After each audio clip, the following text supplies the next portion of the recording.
It's January 3rd, 1970. The musical Mame ends a long run on Broadway. A Marxist government takes over in the Congo. And on the BBC, a beloved sci-fi series premieres in color. Welcome to That 70s Review.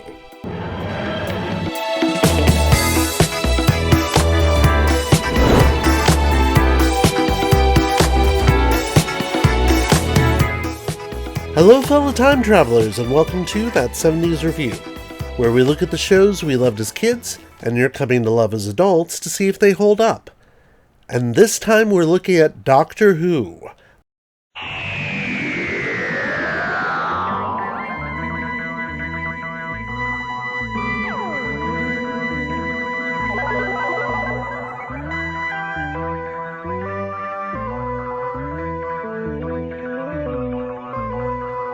Now, anyone who has ever looked around on my channel or followed me on social media knows that I'm not just a Doctor Who fan, I'm one of those fans. I do a podcast about the show, I go to conventions, the whole shebang. Granted, when I actually do cosplay though, it's usually as a Starfleet Doctor rather than as the Doctor.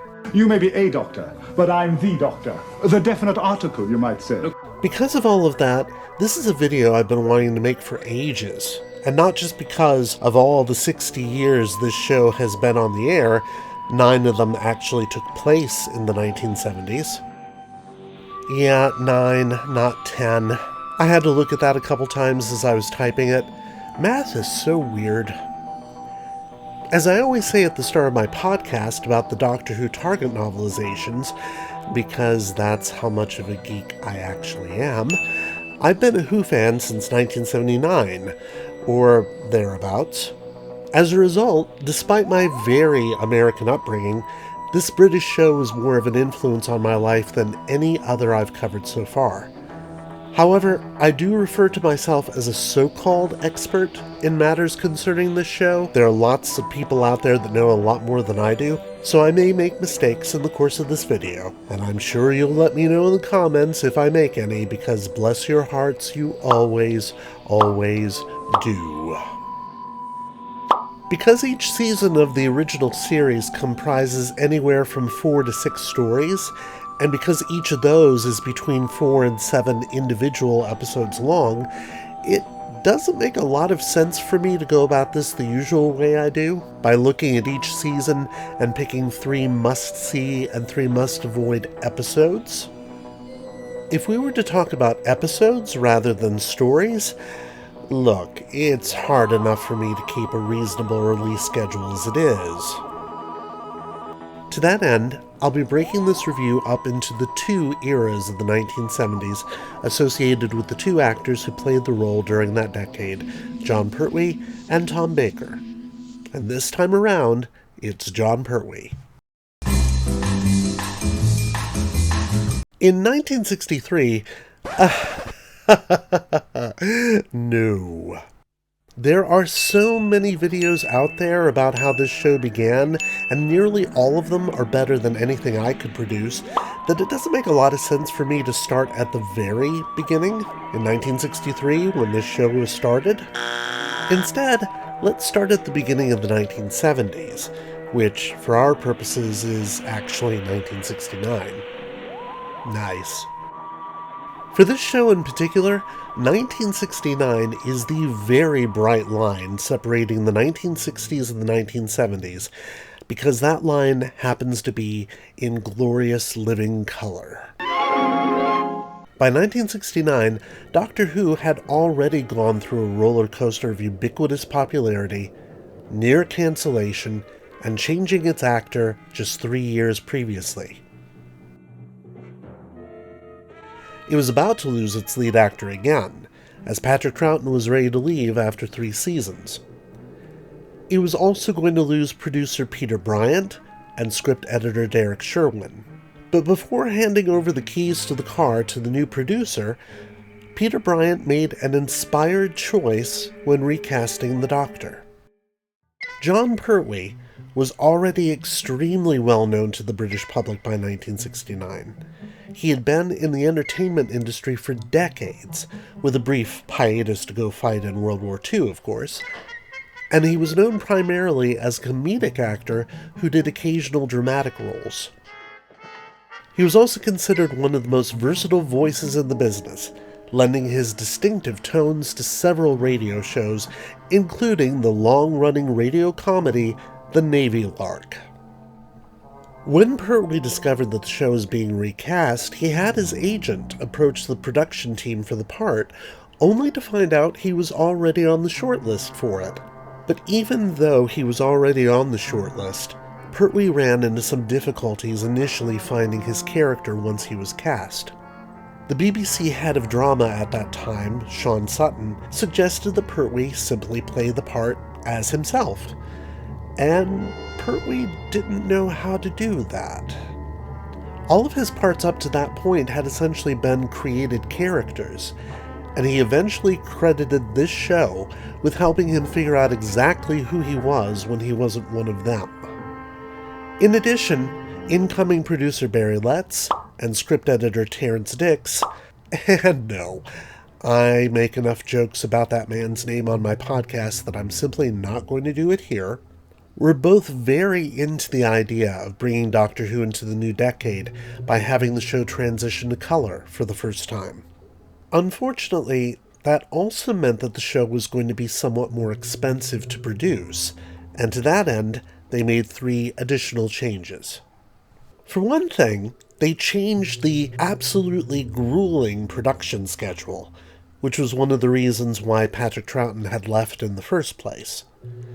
For another, they reduced the number of episodes produced per year from 35 to around 26.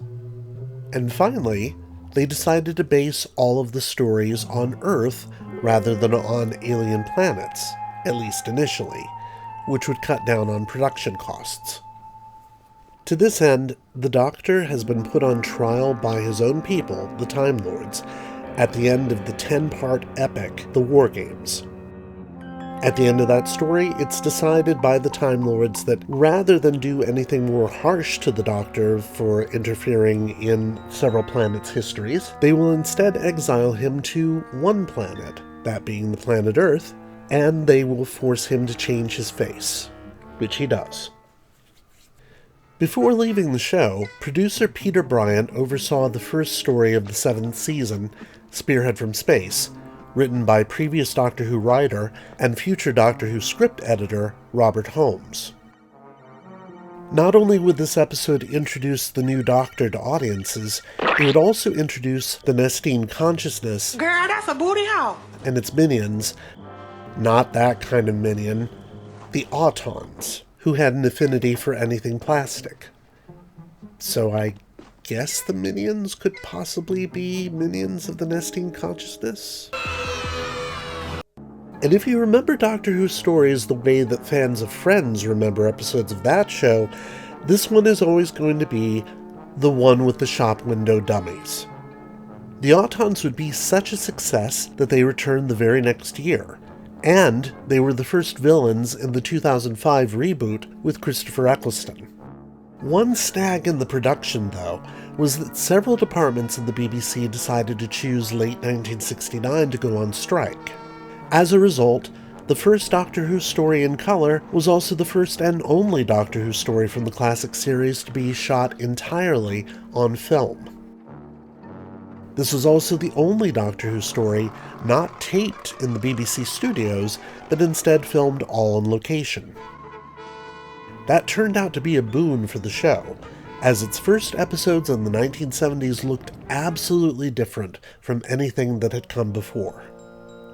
When the new producer and script editor took over for the remainder of the season, the show went back into the studios, and again was shot on videotape, but it would still be produced in glorious color, even though, because of the BBC's horrible policy of erasing the expensive videotape used to record the series after a story had gone out, some of the original color tapes from this era have long since been lost. So it's a good thing video recorders existed in America when the show finally was broadcast over here, or else we'd never get to see what these episodes originally looked like.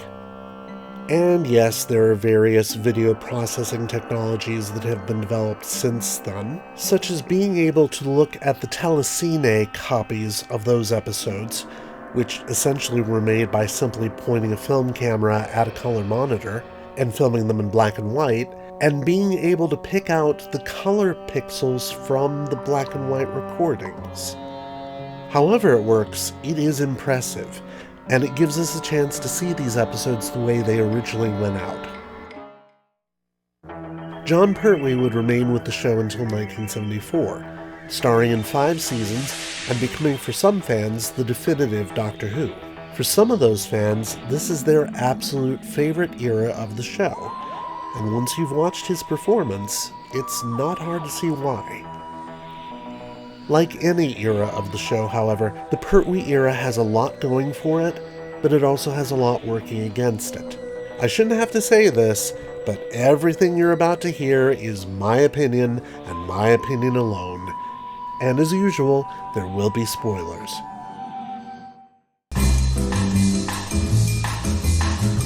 Now, I know that I almost always say that the lead actor for any given series is that show's main strength, but that's not always the case. I just haven't found a show where that happens to be the case yet.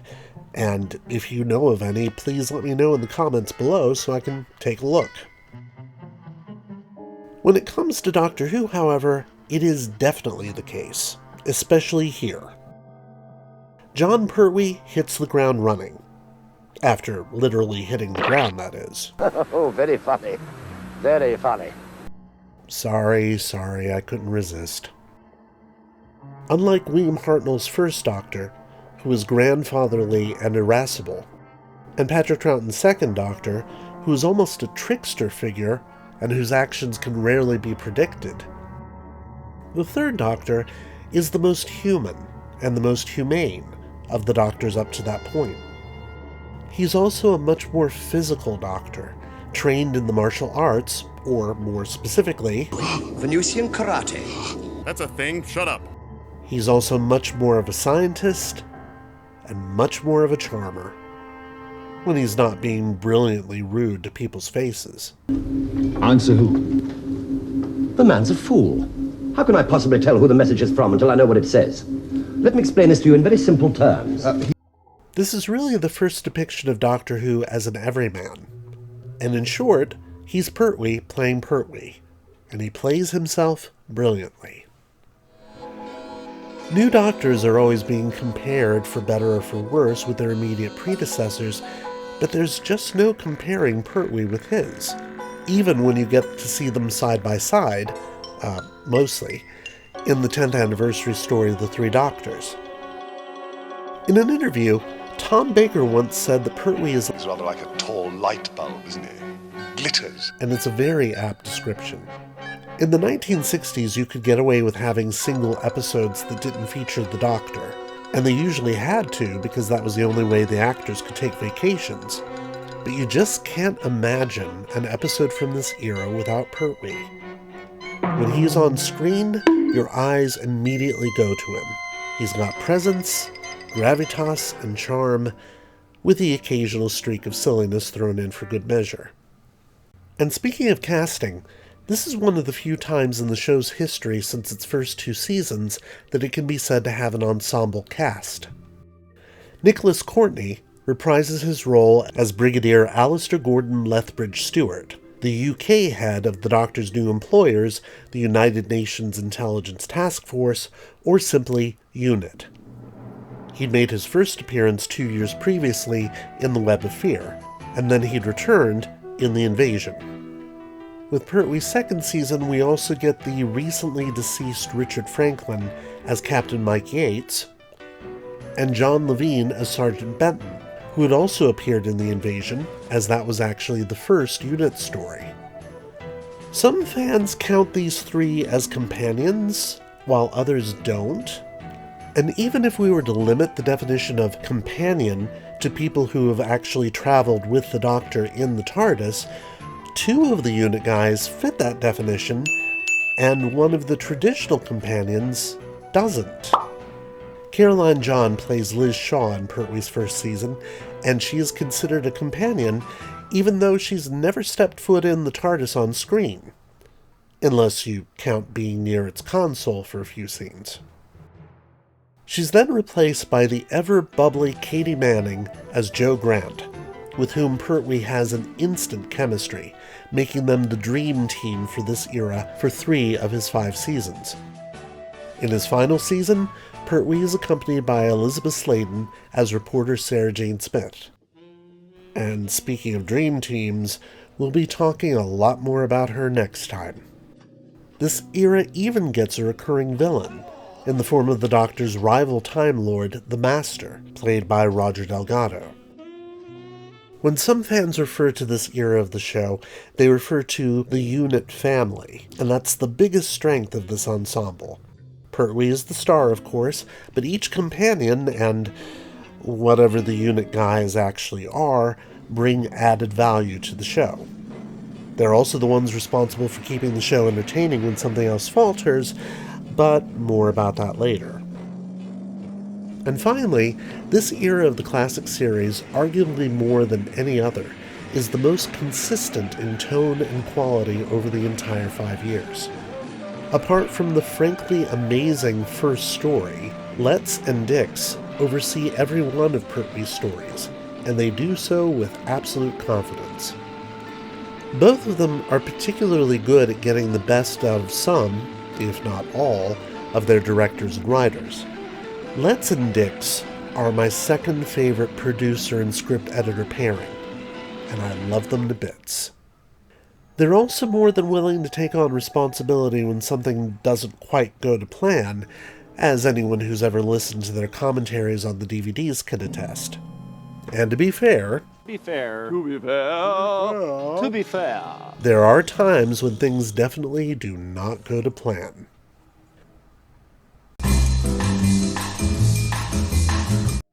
Okay, before anyone says anything in the comments, I know it's going for the low-hanging fruit to ding any episode of classic Doctor Who for having poor special effects, given the budget and facility limitations they had to work with.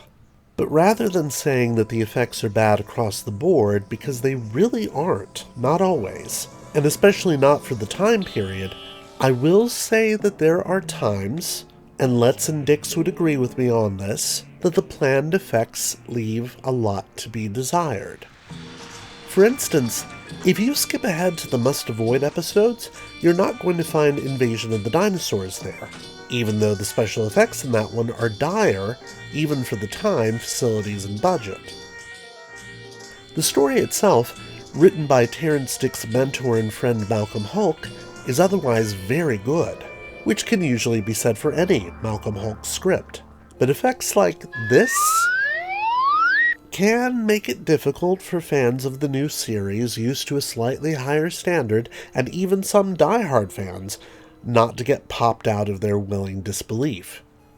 And yes, before anyone says it, I'm fully aware that most people watching back then wouldn't have minded these effects.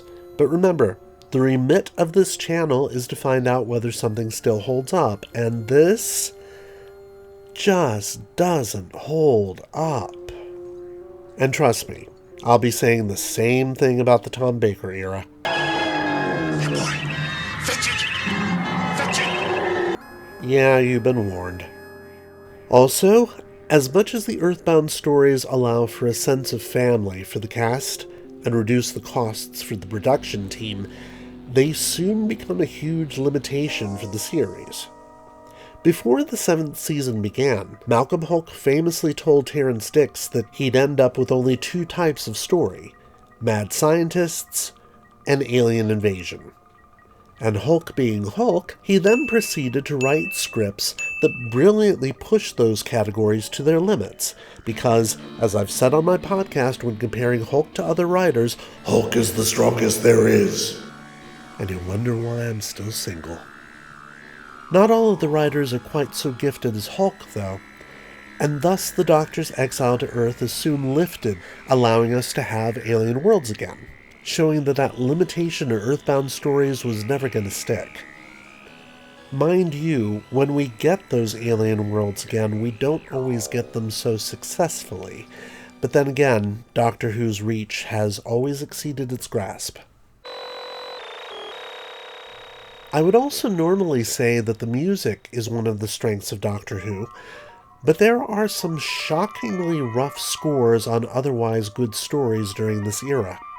The otherwise brilliant story Doctor Who and the Silurians, and yes, that's the actual on-screen title, marries a twist on the alien invasion story by having the aliens be native to Earth with kazoo music. And sure, you eventually start ignoring that music as you get wrapped up in the story, but it takes a while to get there. The show at this point is also experimenting a lot more with electronic music, and while composer Malcolm Clarke would later produce scores for episodes such as Earthshock that are appropriately jarring and odd, his score for the Sea Devils is just jarring and odd. Even producer Barry Letts says so in the DVD commentary. And finally, having mentioned the introduction of the Doctor's arch-rival the Master as one of the show's strengths, I now have to talk about the actual use of him, specifically in Season 8, as one of its weaknesses. At this point, Roger Delgado is considered as much series regular as Pertwee and Katie Manning, for a very good reason. He's almost in every damn episode. Having struck upon the idea of one of the Doctor's own species being his perfect nemesis, the production team decided to run that idea into the ground by having him be the villain, or at least an extra source of conflict, in every one of the 5 stories that year. Mind you, there are some amazing stories featuring the Master, one of them's even on my must-watch list, but a little of the Master goes a long way, as viewers of the show in the 1980s can well attest. It's always good to see Delgado show up, but it's equally good to see the Master leave, which makes his eventual final departure from the show all the more crushing, but we'll get to that later. Despite all of this, it's incredibly hard for me to choose just 3 stories from this era that you must watch, and trust me, it'll be even harder next time. It's also hard to choose only 3 that don't quite hit the mark, and I know of at least one on that list that everyone will disagree with me about. But as you'll soon see, even the bad Pertwee stories are worth watching, and the good ones rarely get better than these. In the 7-part story Inferno, the Doctor and Unit are observing Professor Stallman's attempt to drill to the very core of the Earth for a new energy source. But an accident with the TARDIS console sends the Doctor to another universe, or as he calls it, I come from a parallel space-time continuum. There's just something about the way he pronounces that I adore. There he witnesses a fascist version of the same project, resulting in the destruction of the entire planet, and he must return to his own Earth to prevent the same disaster. Oh, and yeah, there are some green ape men as well. Season 7 was made up of 1 4-part story and 3 7-parters, mainly because of scripts falling through. 7 episodes is a weird length, even for a show that once devoted a full 12 of them to a story with the Daleks. And even though the other 2 stories in this season are still quite good, they can sometimes feel padded. Not Inferno. This one started life as a 4-parter and had to be expanded to 7 episodes by adding the Parallel Earth storyline. And I have a feeling we wouldn't be talking about this story nearly so lovingly if it had just been about humans mutating into green ape men. All 4 stories in Season 7 have high stakes, but this one has the highest, giving us an absolutely chilling version of the destruction of the Earth, and featuring some of the best acting and best direction in the entire era, maybe even in the entire classic series. Nicholas Courtney, Caroline John, John Levine, and most of the guest cast all play dual roles, with Courtney getting the most chilling makeover, changing the gruff but affable brigadier into the cruel and cowardly brigade leader. not to mention allowing Courtney to finally film a story without one particular piece of onerous makeup that he always had to wear. Yes, well, if it's true, I can see why you grew that moustache. And Pertwee is amazing in this one, showing a doctor who's both confused and vulnerable after finding himself in a universe where his friends are not his friends and he seemingly does not exist. By the way, there are some fan theories and a few entries in the Expanded Universe books that suggest that that Big Brother figure on all the posters around the project is actually the Doctor from this universe, having taken over the Earth after being exiled to it by the Time Lords, which is really disturbing. We work to an orderly system. Your identity is being checked with central records. When we know who you are, the real interrogation will begin. But I don't exist in your world. Then you won't feel the bullets when we shoot you. The scenes in which the Doctor's trying desperately to get back home, and then even more desperately trying to stop the project when he returns, are some of Pertwee's best work. Sadly, director Douglas Camfield fell ill during the making of this story, and producer Barry Letts stepped into the director's chair, not for the last time. Whoever was calling the shots, the cliffhangers for this one are amazing. The atmosphere is extremely tense, and even the stock music created by series theme composer Delia Derbyshire,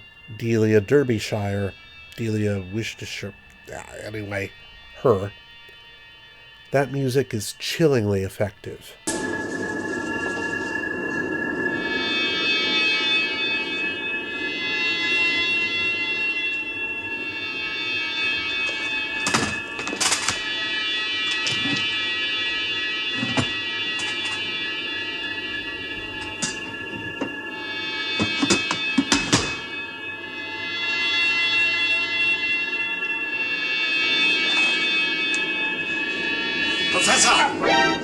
I have a particularly special love for this story. It was the first Pertwee story I ever got to experience, even though it was a few years before I got to see the whole thing. And years later, I found out that Pertwee's scenes with the Brigadier on top of the towers were filmed the very day I was born. No real significance there, but it does make me feel a connection.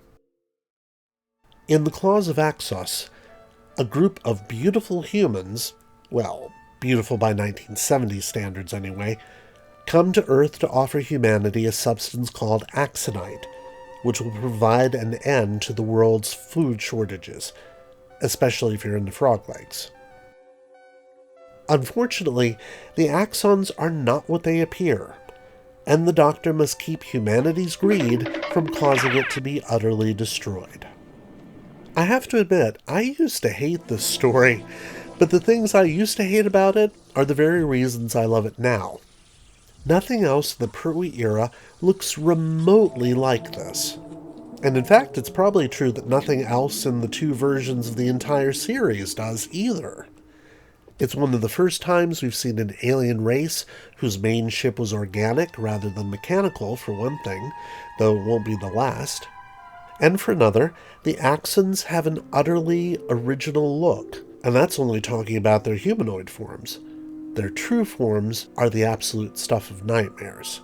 If I actually had been a kid seeing this back then, I'd likely have been more terrified of these things than a bunch of shop window dummies coming to life. This story also makes very good use of the Master. It also gives us a glimpse of the stuff of the Brigadier's nightmares, the Doctor seemingly deciding to side with his fellow Time Lord to give Earth to the Axons just so he can finally leave again. It's not the sort of thing ever likely to happen, but Terrence Dicks once said that the fourth Doctor was the one most likely to turn bad.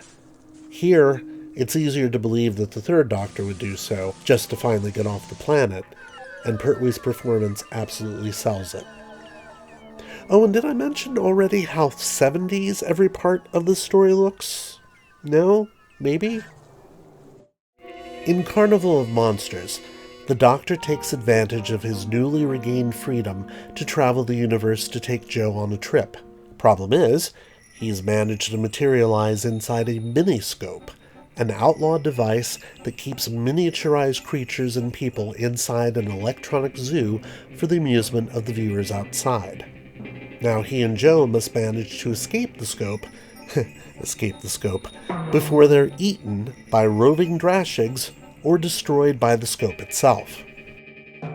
This is a script by the ever-amazing Robert Holmes, and it's the first time since 1970 that the show has had the Doctor travel to another world without being sent there by the Time Lord specifically on a mission, though since they're the ones who outlawed the miniscopes in the first place, it's entirely possible he's still on a mission in this one without ever knowing it.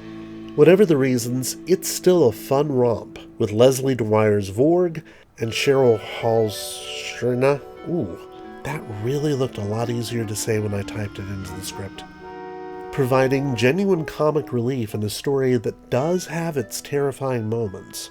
The Drashigs were Barry Lett's favorite monster, and while I'm not quite as sold on them, they are essentially hand puppets after all, they do make a credible threat in this one.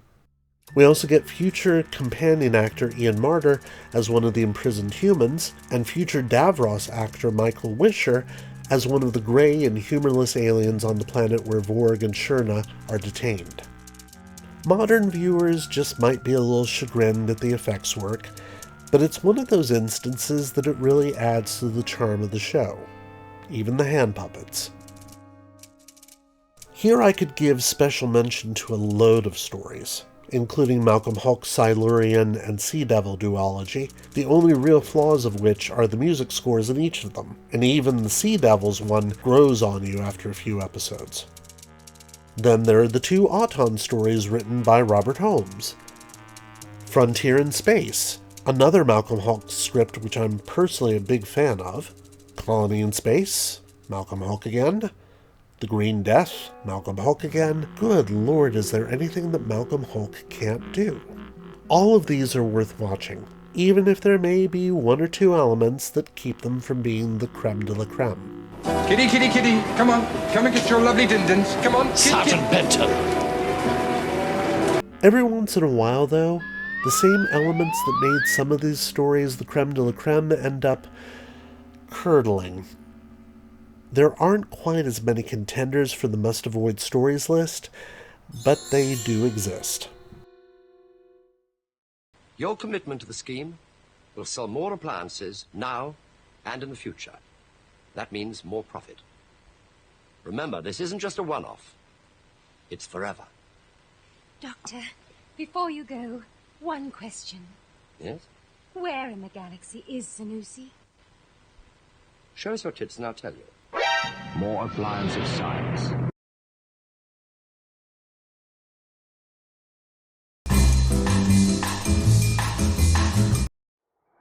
When it comes to its season finale, the Pertwee Era really sticks the landing 3 times. Inferno at the end of his first season, for reasons I've already stated. The Green Death, which I didn't include in the must-watch episodes, but I really should have. And if nothing else, you've got to watch episode 6 of that one for one of the best departure scenes for a companion ever. And Planet of the Spiders. Even though that one is a bit of a long slog, it does still get you to one of the best departure scenes for a Doctor ever.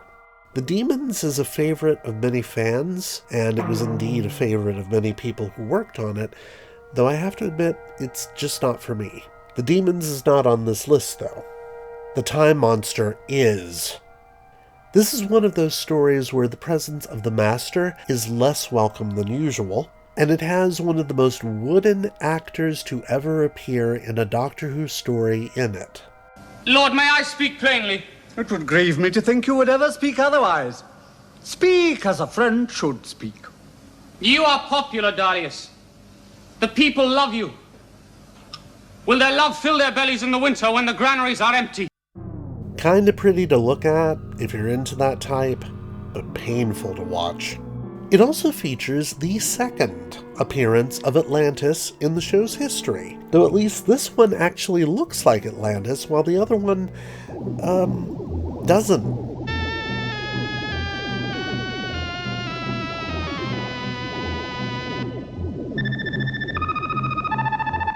Yeah, Atlantis. Woohoo. It also features a monster who's a guy in a bird suit, even if it is fairly well shot. The suit, I mean, not the bird. Yeah.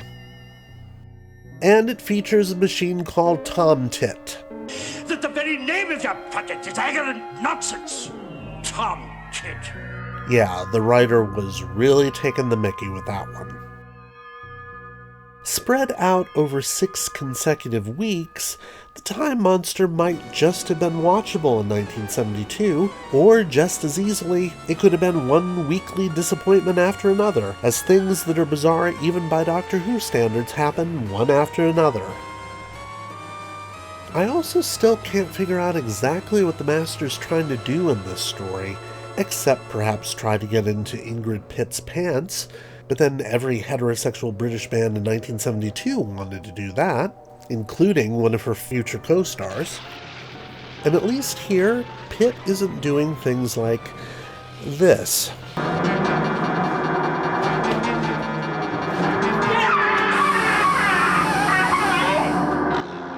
That'll come a lot later.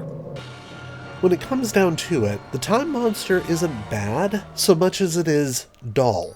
That seems to be a common factor amongst the must-avoid episodes. There's always an element of dullness and plotting to them that other Pertwee stories simply don't have, and it's at its worst in the 6-part stories.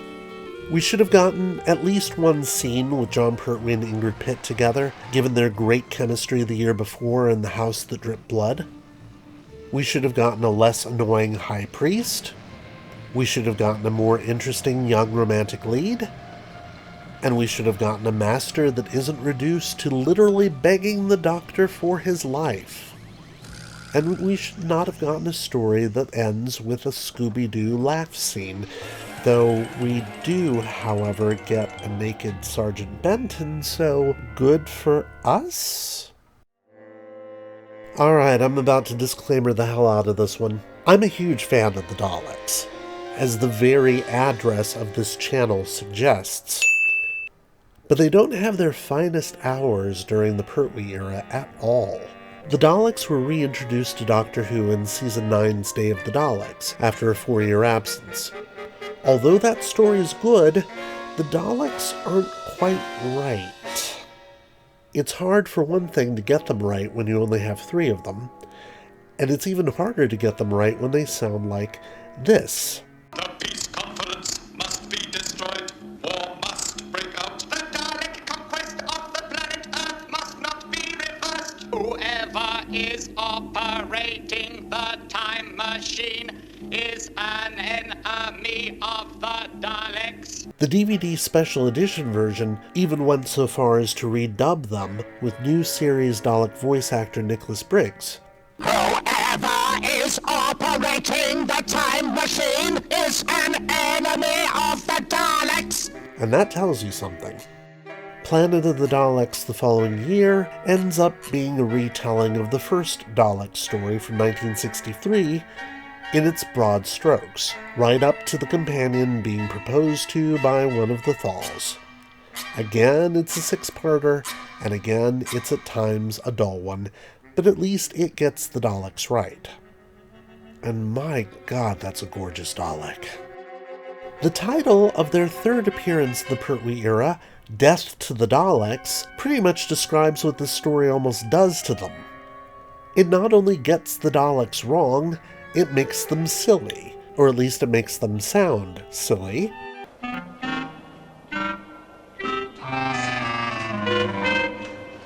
Yes, that's the Dalek theme in this one. Composer Kerry Blyton does a halfway decent score with the same limited set of musicians the following year in his score for Revenge of the Cybermen. In fact, it's one of the few good things about that story. But here...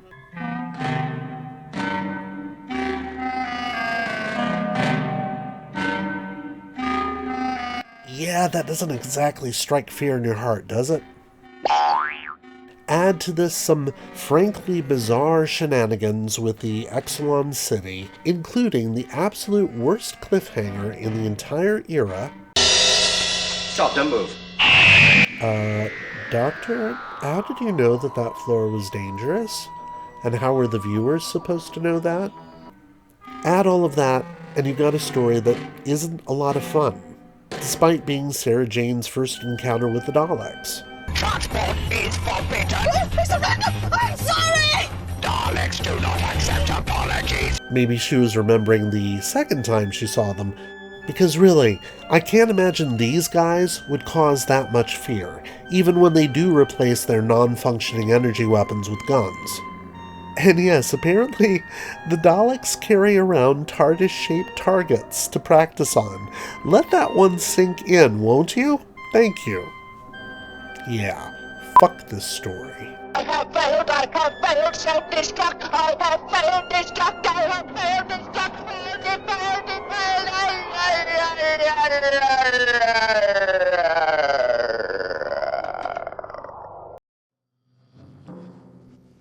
Now imagine spending 4 weeks watching Death to the Daleks, and you get another 4 weeks going back to the one planet that few wanted to go back to in the first place, the planet Peladon. And yes, I know these two stories set on the planet Peladon have their fans, and I even recently wrote an essay saying some really good things about Peladon in a recent book, but I will admit to absolutely hating the two Peladon stories. To be fair...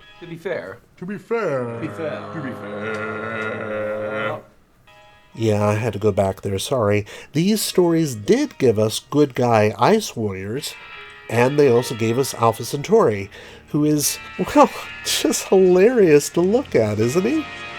He'd be even more hilarious without that skirt, though. Anyway, apart from these things, these two stories are not the best work that writer Brian Hales ever did, even though sadly they were his last work. His first story isn't on this list because A, it gives us the surprise of making the Ice Warriors into good guys, and spoiler alert, the Ice Warriors are good guys in that one, thus showing that even the Doctor has prejudices that he has to overcome. And B, we get to watch David Troughton, the son of Patrick Troughton, prancing around in this outfit. Yeah, once you see those satin shorts, you just can't take your eyes off them, can you? But the second story hasn't any such dubious pleasures. Instead of King Peladon, we get his wimpy daughter, who has to be taught about women's lib by Sarah Jane, except it's definitely an older white guy's conception of what that actually entails. What advice did the Doctor mean? Well, it's going to be rather difficult to explain, but I think he was referring to women's lib. And what's that? Women's liberation, Your Majesty. On Earth, it means... well, very briefly, it means that we women don't let men push us around. It's not like that on Peladon. The ruler is always a man. I was only crowned because my father had no son. It's Autran who holds the real power. Well, and if you let him, you've just got to stand up for yourself. It would be different if I was a man. But I'm only a girl. Now, just a minute. There's nothing only about being a girl, Your Majesty. Never mind why they made you a queen. The fact is you are the queen, so just you jolly well let them know it. To the credit of this show, Sarah Jane would go on to be a much more interesting exemplar of the liberated woman, but not in this first season. And more on that next time. We also get the shocking reveal that the Ice Warriors are bad guys again. Wow, you guys are bad guys again, huh? Really? It would be weirder if you weren't. But the biggest problem with this story is that, in addition to already having a ruling class with bizarre hairdos, we now get an underclass of miners with even more bizarre hairdos. And unlike the cool women on the moon base in UFO, it's not a removable part of a uniform. Though wouldn't it be kind of funny to have miner safety helmets that look like this? The whole thing, by the way, is an answer to a miners' strike in the UK going on at that time, and unlike other social issues tackled by the show in Pertwee's era, this one just isn't as engaging. The Doctor Who Discontinuity Guide even described watching this story as being like watching socially aware paint dry. And trust me, that's being kind. There are other stories that I considered putting on this list, but they still had something going for them. The mutants can be a little heavy-handed at times, and it does indeed feature one of the worst special effects failures of the era, but it at least has its moments. And while The Time Warrior is not Robert Holmes' best script, it has the double whammy of being our first introduction to both Sarah Jane Smith and to the Sontarans. Unfortunately, we don't even get to see Sarah's reaction to the TARDIS interior, and these days that feels like a rite of passage for any new companion. But by the end of 1973, several factors contributed to Jon Pertwee's decision to leave the series, and not just that he'd played the role longer than anyone else up to that point. Katie Manning, with whom he had had the warmest connection of his three lead actresses, had decided to leave. And after having a final scene as the Master that even Barry Letts admits is a poorly shot letdown, Jon Pertwee's dear friend Roger Delgado would die in a tragic car accident while filming a movie in Turkey. Both Letts and Dix were ready to move on to other projects as well. And while I seriously doubt that Jon Pertwee gave a toss about the opening sequence, even that was changing. So on June 8th, 1974, the Third Doctor would breathe his last, leaving the way open for a brand new Doctor. But would this new and almost unknown actor that Letts had cast to replace him leave nearly as vast an imprint on the show as Jon Pertwee did?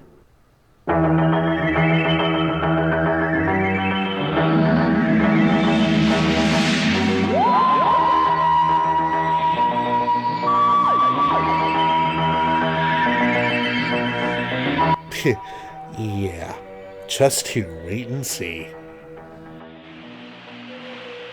But the question, as always, is, how does the Pertwee era rate? I'd give it 4 out of 5 Daleks. Exterminate! Apart from the 3 stories I listed, this era is otherwise almost always interesting to watch and almost never boring. Jon Pertwee is fun to watch even when they allowed him to indulge himself and go back to his comedy roots now and then. And the entire 5 years is brought to us by a team that really cares about what they're doing, even if it's not always apparent at times.